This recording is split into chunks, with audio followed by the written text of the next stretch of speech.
close your eyes. Take a deep breath. With every snap of my fingers, I want you to fall deeper and deeper into sleep.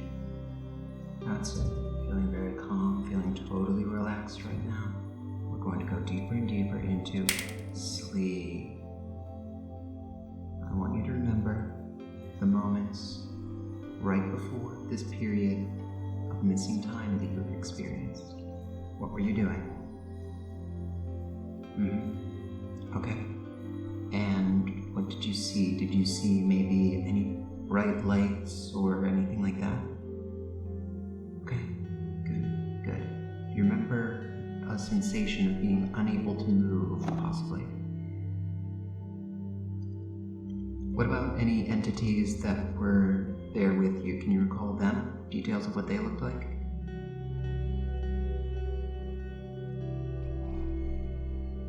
Okay, and what did the aliens do to your genitals? Sleep. You're sleeping deeper and deeper into the subconscious. What did they do to your junk? Sleep. Please recall it, and please recall it slowly, no particular reason. Sleep. Go sleep.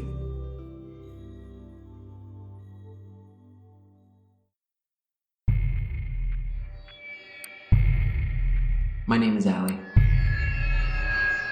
1 week ago, my cousin and co-host Adam disappeared under mysterious circumstances, and the only way to find him again is by solving the mysteries of the monster world. This is Finding Monster Right. After Dark. The Allie Files. You know what? Both subtitles. Yeah, I'm good at podcasting.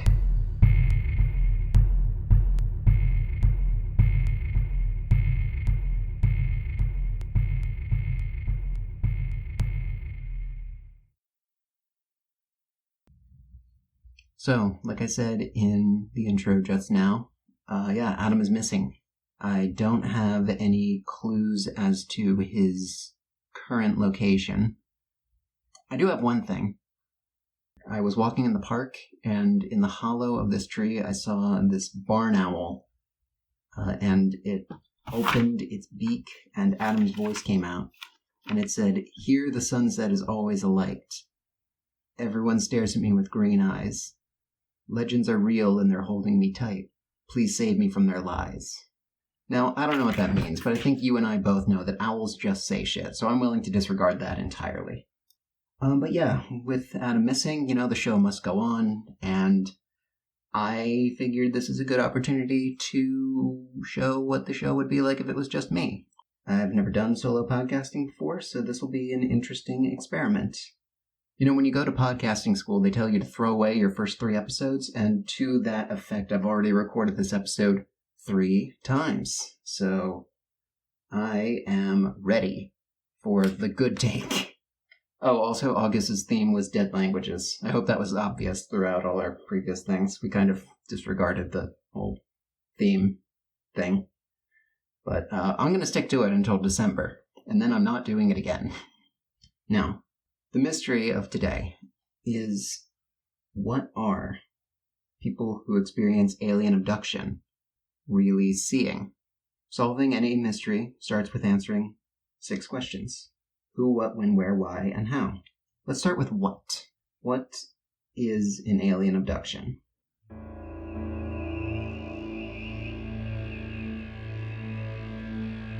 The UFOologist and astronomer J. Allen Hynek denoted 3 kinds of close encounters, a system that was later elaborated to include a 4th and 5th kind of close encounter.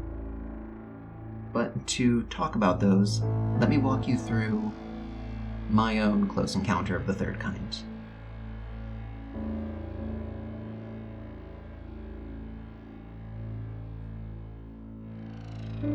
So this was about 15 years ago or so. I was a teenager, and I was walking my dog, Muffin, outside, sometime around maybe 10 p.m. to use the bathroom. As we stepped into the backyard, I saw a kind of line that was sort of curved in the middle, like a bright flash, almost like lightning. and then a second one formed on the other side, and together they formed almost like they were like one line tracing along part of a three-dimensional shape that was kind of like a bell. Maybe about like a meter or two in diameter. Fairly close to me and just a little bit off the ground. Muffin also reacted to it, in my memory at least. Shortly after that, I heard a sound of a bunch of tree branches breaking in the forest right nearby. And then I heard a sound that was almost like chittering, but it sounded more intelligent than that, almost like a predator growl. Like...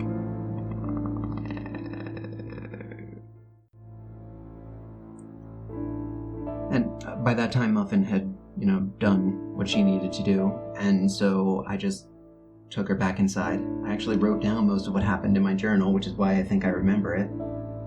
And that is all that happened in my close encounter. Do I think it really happened? Do I think it was really aliens? No, probably not.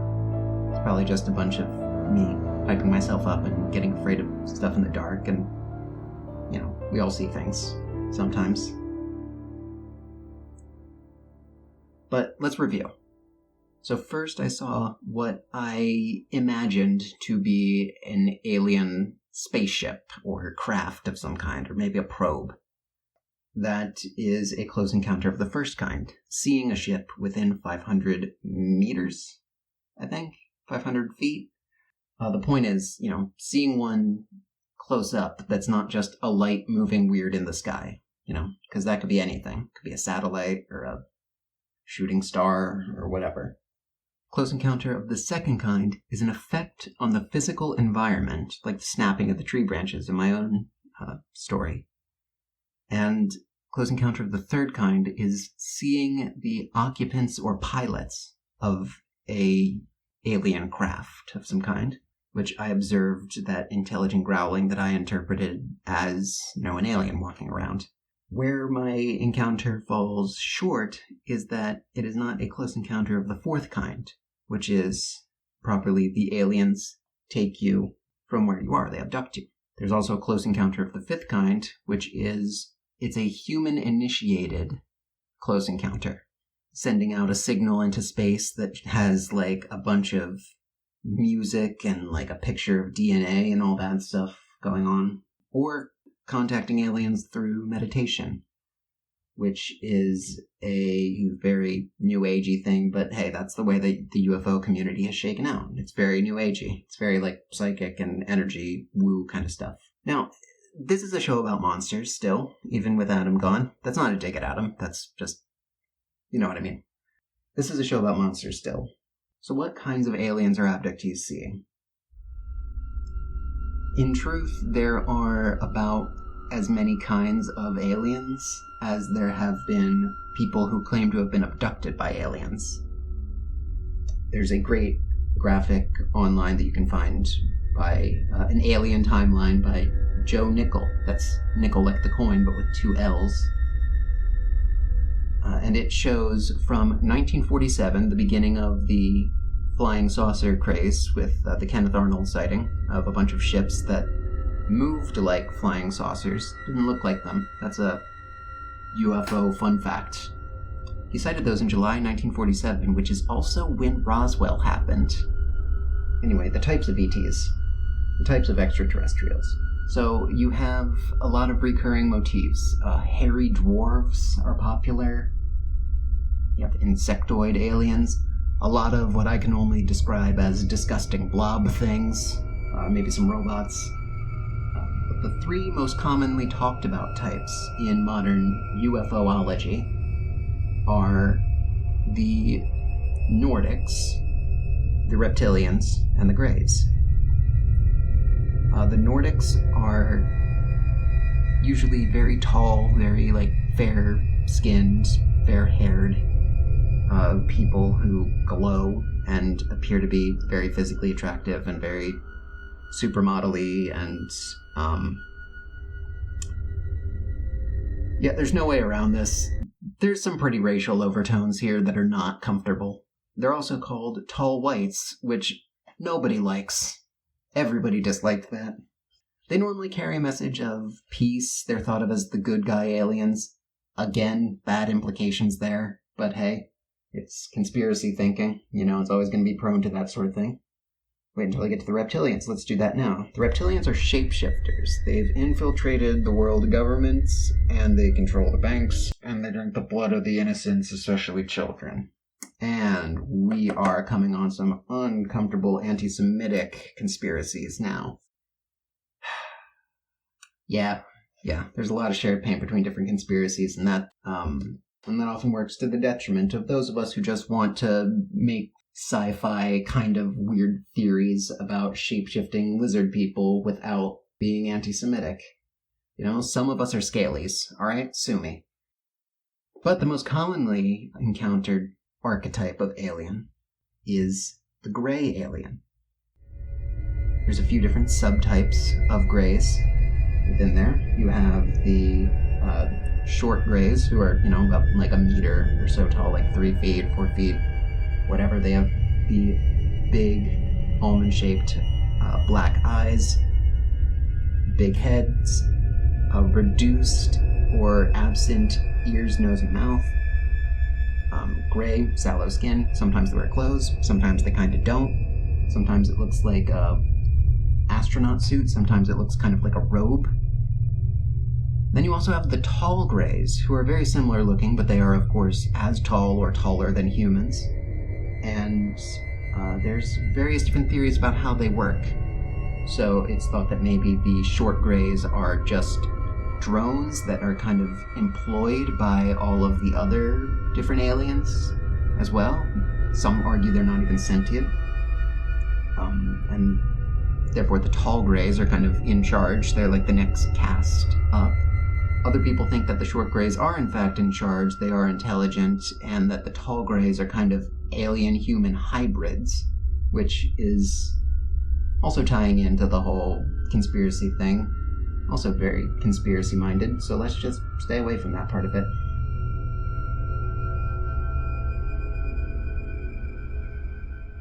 Now, people have been seeing weird things in the sky pretty much since we've been writing things down. I just recently read an account about the 1561 aerial battle over Nuremberg. But the gray aliens, as we think of them today, that cultural archetype, goes back to about 1961 with the Hill incident.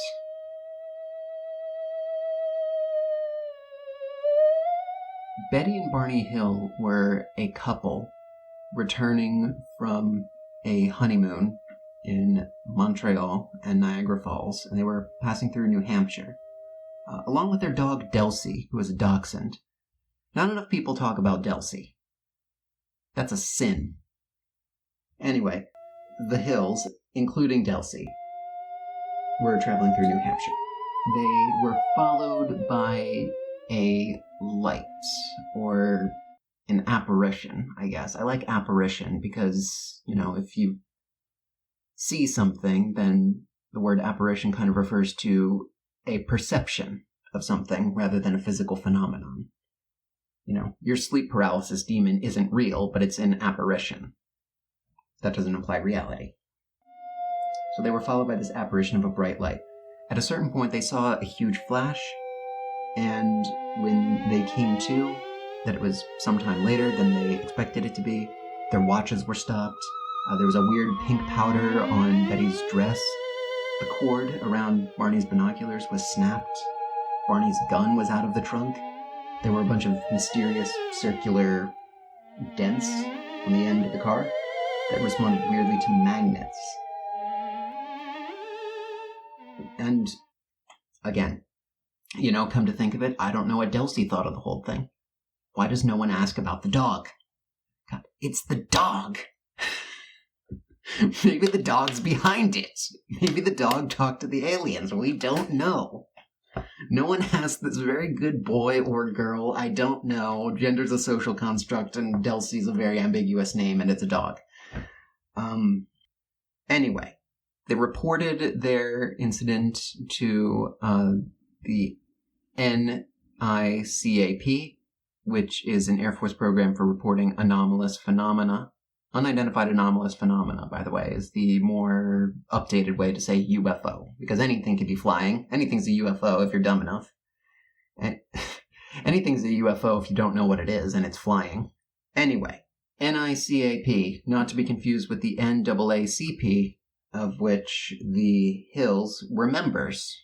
They were civil rights activists. They were an interracial couple in 1961 America, which, when a group is subjected to institutional prejudice and discrimination, like an interracial couple in 1960s America probably would, they are subject to unique stressors. I'm not saying for sure that played a part in it, but it kind of makes sense to me. I'm no expert, though. I'm just some bitch with a podcast. Moving right along, 3 years after the incident, they submitted themselves to a regression therapy session with a hypnotherapist. And a lot of details, from the incident that were, quote-unquote, forgotten about during the missing time period. And also some details from Betty's dream made their way into the Hills story. And they tell a story that's a pretty standard abduction narrative by today's standards. Gray men with big heads, no ears, a reduced mouth and nose, very big eyes that kind of wrapped around the head. They emphasize no hair. I believe they mention black caps, which I don't think any aliens are dressed like cartoon burglars anymore these days, and that's a real shame. They have the beanie, they have the black turtlenecks. We go in, we get the people, we get out. They also mention how they were very fascinated about the differences in the Hills' skin color. My question is, why does nobody ask about Delcy? Why wouldn't the aliens also abduct the dog? Because if I see an interracial couple and their weird-ass, stubby-legged dog, and I don't know what a dachshund is, I'm not going to be like, whoa, wait a minute. Those two humans are different shades of brown. That's crazy to me, a space alien. Anyway, the Hills incident was widely publicized. There had been incidents before concerning aliens, like the Antonio Villa-Bolas incident in Brazil or the Hopkinsville Goblin encounter in Kentucky. There were sightings going back about 10, 15 years at that point of flying saucers, including Betty Hill's own sister. Interesting point of fact. The theory goes that was developed later, sometime in the 90s, so way after Barney's death and just about 10 years before Betty's. But the theory goes that they were influenced in their image of these alien abductors by an episode of The Outer Limits that aired just a bit before their hypnotherapy session. Betty insists she hasn't seen the show. Barney, again, had passed by that time, so he did not state any opinion. The episode in question is called The Bolero Shield, airing in 1964, and the alien in that movie that is said to be the inspiration for the Greys, it looks nothing like Barney's drawing of these reported aliens. It's like the eyes are not a different color from the rest of the face. They very much kind of blend into the rest of the head. The nose is pretty reduced. But the mouth is just a human mouth. The mask on the guy, on the actor, only covers the top half of the head. And then there's a very sharp division between the top of the head and the jaw. And, if I'm a human brain and I'm incorporating some image from a TV show into these, memories that I'm falsifying because I'm a human brain and I like to fill in gaps, I wouldn't reduce the creature's mouths. I would make a very big mouth because the division between the bottom of the mask and the top of the jaw looks like a very sharp line. There's a picture on Wikipedia of this black and white TV photo, and if you look at it and you kind of squint a bit and you imagine that you're trying to recall the details while under hypnosis, you wouldn't forget about that very sharp division between where the mask ends and the face starts. It just stands out to me, and I can't see how that would influence this image later. So I'm willing to throw that theory right out. I think it was real space aliens. No, but we'll get into what I think. Anyway, Betty and Barney Hill's story was made into a TV movie starring James Earl Jones as Barney about 10 years later. And just 2 weeks after that comes the most famous abduction case of the following decade, the 70s. 1975, the Arizona logger Travis Walton was abducted for a period of 6 days. His story was later made into a film called Fire in the Sky. And the Walton case is really interesting. If you want like an archetypical UFO abduction story, it's that. Because, you have like a blue-collar guy, like middle-aged, who gets abducted somewhere out remote from civilization. He comes back and everyone thinks he's crazy. These are tropes that more come from the Walton case than the Hill incident. Why is one a case and one an incident? I'm just talking, man. Adam's not here. I'm freaking out. Anyway, about 10 years following that, we have the most famous encounter of the 1980s, which is Whitley Strieber's abduction by quote-unquote visitors. He doesn't identify them as extraterrestrials because man's not sure. That's all right. But in his 1987 book, Communion, he recounts this story because he was a writer. He was a science fiction writer. And then he wrote Communion, which he insists is a true story, which, in a sense, I guess you have to call it nonfiction, right? It's basically nonfiction. It's hard to say. The cover of Communion is really interesting because there's this drawing of this alien who looks almost like a little, sassy. Longtime viewers of this program will not be shocked by this, but, this alien's kind of cute. I'm not gonna lie. Whitley describes... I call him Whitley because we're friends. Whitley describes this alien as female and identifies her with the goddess Ishtar. The connection between aliens and ancient Sumer and ancient Babylon, he's not the first person to make that connection. Zechariah Sitchin, way back in 70s, I think, theorized that the Anunnaki, the Sumerian civilization's gods, were really aliens from the planet Nibiru, which orbits the sun every 3,600 years. And they're coming back, and it's the apocalypse, so give me all your gold. One of those kind of things.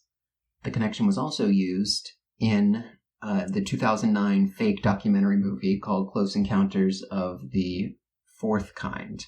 You know what? Let's count that for the 2000s, and then the 2010s can be my thing with Muffin, and the 1990s, 1990s alien abduction. No, nothing comes to mind. And the 2020s, you know what? There's still time for that one. So there we go. That's all the alien abduction things, broadly speaking, from the 40s to today. We did history. Bada bing, bada boom. Running through this outline like nobody's business. So good at podcasting. So let's run through the abduction narrative. Thomas A. Bullard is a folklorist who collected a bunch of different abduction stories and created this common narrative. These steps don't always happen in this order. Not every step happens in every encounter. But here we go. So a close encounter of the fourth kind goes something like this. Step 1 is capture. You're just walking along. Or maybe you're sleeping, even. Maybe you're sleeping in your own house. Aliens aren't vampires. They can come in. Sometimes you get sucked up in a tractor beam. Sometimes you just awaken and you're on a spaceship suddenly. But in any case, you can't move. That's a very typical symptom of that. You're examined, a procedure is carried out. Maybe you get, cut open a bit. You get something put in you. You get something taken out of you. One of those things, like a standard regular doctor. Just a standard regular doctor time. Doctor will come in, and they'll put an implant in you, and you're good to go. There you go. You're good to go for the next year. Also important to note, actually, that this procedural stuff, often the procedures involve the genitals. That is a very common... It's not just a joke. It's very rarely probing in the South Park cartoon sense. But, there's always something about the genitals in these aliens, man. I don't know what they're about. It's a recurring theme. Even in the Hill incident, there's a fleeting mention of it, but it's there. We also get a lot of people talking about how they had sex with an alien, or an alien had sex with them, and there's a space baby, or blah, blah, blah. Anyway, space babies. Conference comes next. Next comes a little bit of aftercare after the procedure. Just talking about, we're space aliens. Humans should be good and get rid of nukes. All that kind of stuff. Then there's something like a tour. The aliens just show the people a bunch of stuff, like different parts of the spaceship, star charts. Maybe they, whisk them away on some kind of journey to show them about, like, you see that space is cool and gnarly and man is crude, dude. Beep boop. Aliens don't say beep boop, that's robots. Although sometimes the tour is just like, physically taking the experimented on people to different parts of the spaceship for whatever reason. Anyway, there's a loss of time. Very common that, like, it feels like it should be earlier than it is.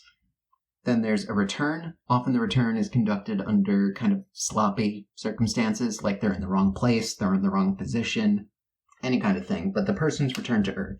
They have this profound sense of theophany. This is an important point that I think Hollywood gets wrong a lot about what people see when they report alien abductions. It's less like a torture experiment thing. Yes, you do get some like PTSD symptoms sometimes, but often it's like a very almost religious experience where they get this sense of like oneness and profundity and like communion with the world and mankind, or maybe they're abductors, they come back a prophet, essentially, in one way or another. And then most alien abduction stories end with the aftermath, be it like personal or social or physical. People report still having implants in them, or they, talk about just like losing their job because people keep talking to them about aliens, which I feel is pretty unfair, and there should be some kind of protection against that, because in like various studies, people who think they've been abducted by aliens aren't usually like significantly more unhealthy mentally than the rest of the population. This is a PSA. If any of your employees say they've been abducted by aliens, they're allowed to. Like, it doesn't mean they're crazy. It just means they hallucinated something at the worst case scenario. Yeah, we can leave that in the episode, actually. That's good. I like that. Just a nice message for employers. So, we've run through a couple different questions here. We've talked about who, we've talked about what, we've talked about where and when and how. Wow, we're almost done. The only thing left on my to-do list is why. So there are a couple different hypotheses. There's credulous hypotheses and non-credulous ones. Let's run through the credulous ones first, because that's more fun. Well, first off, you have like the whole Star Wars kind of broad theory, which I really like, where the tall Nordic aliens tend to come from a astronomical body that's traditionally associated with femininity. The Pleiades constellation, otherwise known as the Seven Sisters, is a popular choice, as is the planet Venus. The reptilians normally come from the constellation Alpha Draconis. The Greys, there's not really a gray planet, but the star Zeta Reticuli in the constellation Reticulum is often denoted as the Greys' home planet, based on a star map that Betty Hill drew. And this like whole Star Wars interpretation where they're like they're fighting this secret war over Earth, and there's like psychics and everything, and Linda Moulton Howe is Yoda, I guess. This is my shit, is like, you can, you can take some crystals and you can just be a Jedi, and you can like contact these aliens psychically. I've recorded myself, running through one of these alien contact meditation things based on an episode of the podcast that I'm putting in today's spotlight. And, like, it really works. It really makes you think like you're contacting some alien psychically. Maybe I'll upload that at some point in the future if enough people ask me. If enough people bug me about it, I'll do it. Anyway, so we got the alien invaders thing out of the way. They're colonizing us. They're infiltrating us for some reason. They want to bring us and our spirit energies up strong enough that we can fight the reptilian empire and blow up the lizard Death Star, or what have you. I don't know. There's a theory that this is one that I don't see talked about very often. I feel like the Star Wars version of events is very popular in the mainstream UFO community, which is an oxymoron. But I like the time traveler theory. This is a cool one where the aliens are humans from the future, and they need our genetic material to rebuild themselves because they're dying out. That's one I like, and it's also a less creepy explanation for the genital fixation thing. Which, if you're gonna, believe in aliens, and you need an explanation for the genitals thing, it may as well be that they need to collect genetic data for science or whatever. So I think the time traveler thing ties that up neatly. It also explains why you don't hear so much about alien abductions anymore, because, they did it. They saved the future. They saved the future by taking enough people's jizz. Now the world is safe. Another credulous one. This one I'm putting in the middle because this theory is that alien abduction things, those are just screen memories. The thing that's really abducting you is the government. It's a screen memory for government intervention in civilian lives or demons. Sometimes it's demons. You know how demons will do experiments on people? That's right in the Bible. That's in there. It's and then Asmodeus took a scalpel and Lilith was dabbing his forehead. Amen, I say to you, etc. Haven't read the Bible in a minute. Speaking of that, let's get into the non-credulous sort of things. I'm doing a lot of nervous laughing. One theory that is, an explanation that doesn't involve the supernatural in any way is the mother hypothesis. It's not as creepy as it sounds. The mother hypothesis goes something like the image of a gray alien. It's gray, it's got a big head, it's at a weird angle.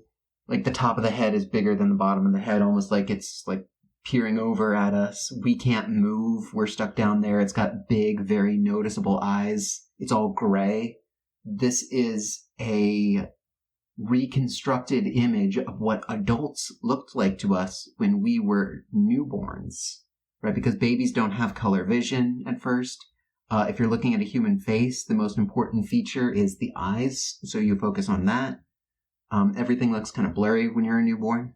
And that memory subconsciously affects, if you feel helpless, you feel like a baby, the brain kind of projects that image out there. Now that's interesting, but also flying against it is, again, I feel like babies would notice mouth. I feel like mouth is a part of the body that's a very different shade and color from the other parts of the face. It moves around quickly. You would notice the mouth. I don't know. Maybe my brain just likes noticing mouths. Maybe that's a problem with me and my brain, and I should be more objective. I'll ask a scientist. Anyway, also flying in the face of this, child alien abduction experiencers. Child experiencers, which is the broad term for contactees and abductees, because sometimes the aliens just talk to you in your brain, Child abductees don't really talk about grays in the same percentage that adult abductees do. They're more likely to make up their own kind of alien, their own kind of spaceship. One interesting risk factor I found in my research for child alien abduction victims is there are more child alien abduction victims on military bases than anywhere else. Because the government is... No. But you would think, if this was a subconscious memory of being a newborn, wouldn't the people who were more recently newborns be experiencing more gray alien sightings, not less? These are, I think, reasons to discount the mother hypothesis. And then there's, of course, the idea that the reason why we're seeing these alien images is that we've, always had basically sleep paralysis demons. We've always had things that come to us in moments of the night where we wake up, we can't move. And the image of aliens is ingrained in us because we've seen, stuff on TV or in movies or whatever. We've heard stories, and maybe a part of us believes that. And, to some extent, that's probably true. But I think this image is so resonant in the pop culture. This stuck in a way that, the lizard people don't stick, or the hot white people don't stick, because the grays kind of have all of the stereotypical indicators of intelligence. This is a new hypothesis that I'm coining called the Poindexter hypothesis, which is the aliens are a stereotype of intelligence. They have big eyes, almost like lenses on glasses, big dark eyes, so you can't see their eyes, you can't see their emotions, you can't see what they're thinking. They have big heads to fit big brain. They have no hair, I guess, to keep the brain from overheating, sure. They're small. They're physically weak looking, like a nerd in a movie from, like, you know, the before times, before the internet was a thing. They're gray because they don't go outside. No, they don't have a nose or mouth or ears because it's like, in the future we will have no need for food. We will simply eat with our minds. You know, like one of those Johns. They're also doing science experiments on you. That's a Poindextery thing to do. And, like, maybe the reason for the genital fixation is just, like, you know, besides a sexual partner, the person who sees your genitals the most is probably going to be a doctor. And it's the reason why every sitcom and every Family Guy, whatever, has made a joke about proctology exams. So that was an additional sub-mystery that I just solved. Why is it always about genitals? Either they need our DNA or it's just like a weird thing that people have about doctors, I guess. So what I've done with all of these hypotheses, whether they were credulous or not very credulous, the reason why I dismissed some of them were parsimony. You know, I was giggling all through the one about demons, but, like, the reason why is, in order for that to be true, the demons would have to be carrying out experiments on you. They would have to want you to think that it was aliens instead of demons. They would have to be able to make you think that it was aliens instead of demons. Also, demons would have to exist, which means that angels would have to exist, which would mean that God has to exist. It would also need to mean that spirits in general, like spiritual beings that are immortal, would have to exist and want to experiment on you for some reason and be able to. Like, let's take anything uncertain or unfalsifiable as a maybe. That's like 8 maybes in a row. Versus, like, maybe you hallucinated something during sleep paralysis. Can you be sleep paralyzed? Yeah. Can you hallucinate things? Can a human brain hallucinate things? Yes. That's 2 steps that are both yes versus, like, 16 maybes in a row. And that's parsimony. That's Occam's razor. The explanation that requires the fewest steps is the most likely. In the demon-haunted world, Carl Sagan uses the example of the dragon in his garage. And the dialogue that he posits goes something like this. Like, can I see the dragon? No, the dragon's invisible.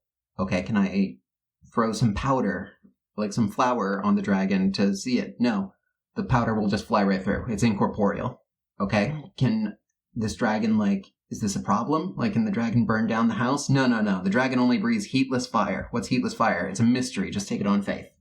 And he ultimately asked the question, what's the difference between an invisible, incorporeal dragon that can't affect its environment and no dragon at all? Let me flip that. What if we have all these stereotypes about, you know, people being taken for multiple days, people missing significant amounts of time, people being dropped in the wrong place? What if these stories always make the aliens look like fools because those are just the times they messed up? What if we've all been abducted? If you go to a hypnotherapist who is in the business of this sort of thing, you can recover a memory, supposedly false, but you can be made to recover a memory of an alien abduction. If you remember it. Who's to say they just weren't very, very good at covering their tracks? The Hill case was in 1961, and, you know, a lot of technical development can go on over the course of 60 years.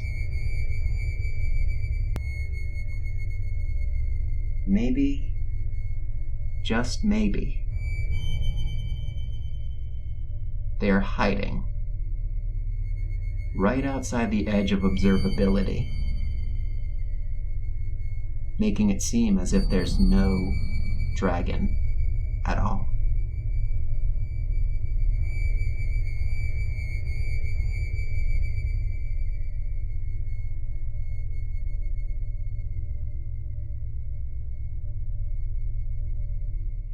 I'd like to end by recounting something from podcasts that I'm putting in today's spotlight.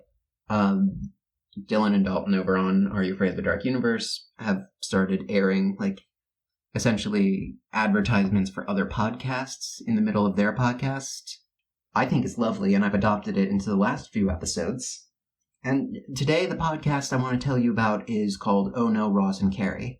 So this is a podcast where Carrie Poppy and Ross Blotcher investigate fringe science, spirituality, and claims of the paranormal.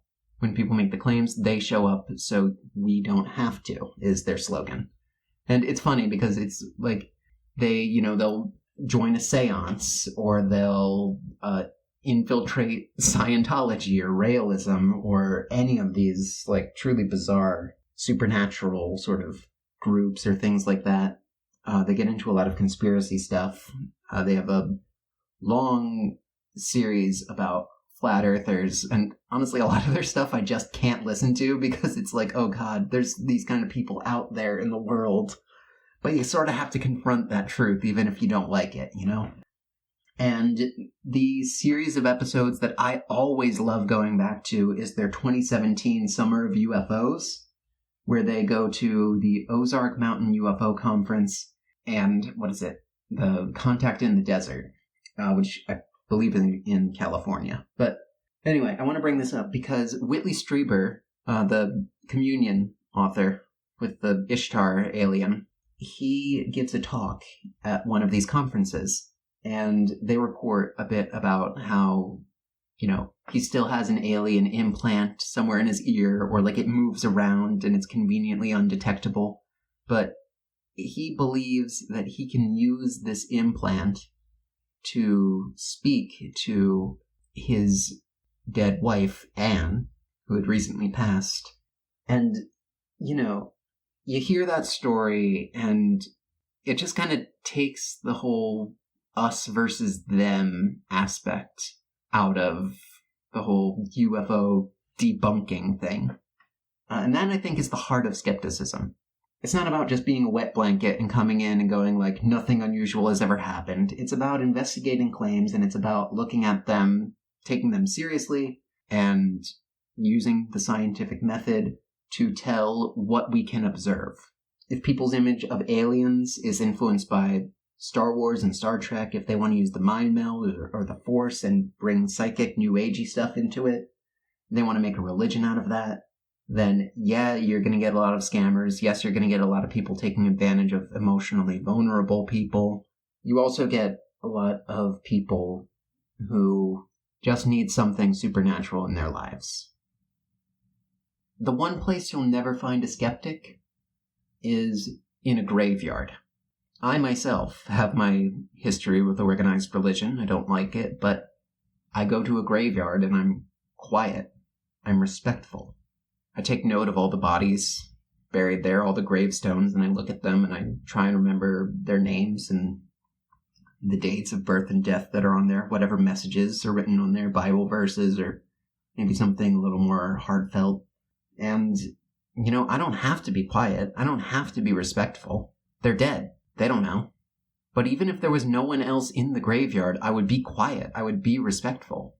I think there's a limit to how much fun debunking the supernatural with facts and logic can be. At a certain point, you just gotta respect if people want to believe.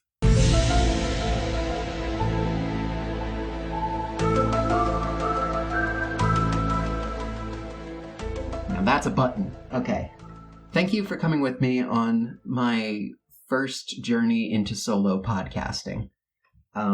It was really the third recording, but this has been the first journey, and this is the first time where I've recorded it, and I feel like it's good. Solo podcasting without a script is wild. I don't recommend it. But anyway, thank you to everybody who helped me through this. Thank you to the drawings of Adam and Alex and Tom and some of my other friends, and just some random people that I drew on this cardboard box, so I could feel like I was talking to an audience instead of just to myself. I'd like to thank the aliens who taught me how to talk so good. Definitely thank you to the aliens that made me trans. That's a real thing. And Yeah, stay hydrated. Brush your teeth like twice a day. And the truth is out there, I guess. Bye. Keep sleeping. Yes, right, okay, the genitals, good, okay, yeah, alright. No, I didn't say anything about genitals. Keep sleeping, yes, good, okay, keep sleeping, sleep more, sleep.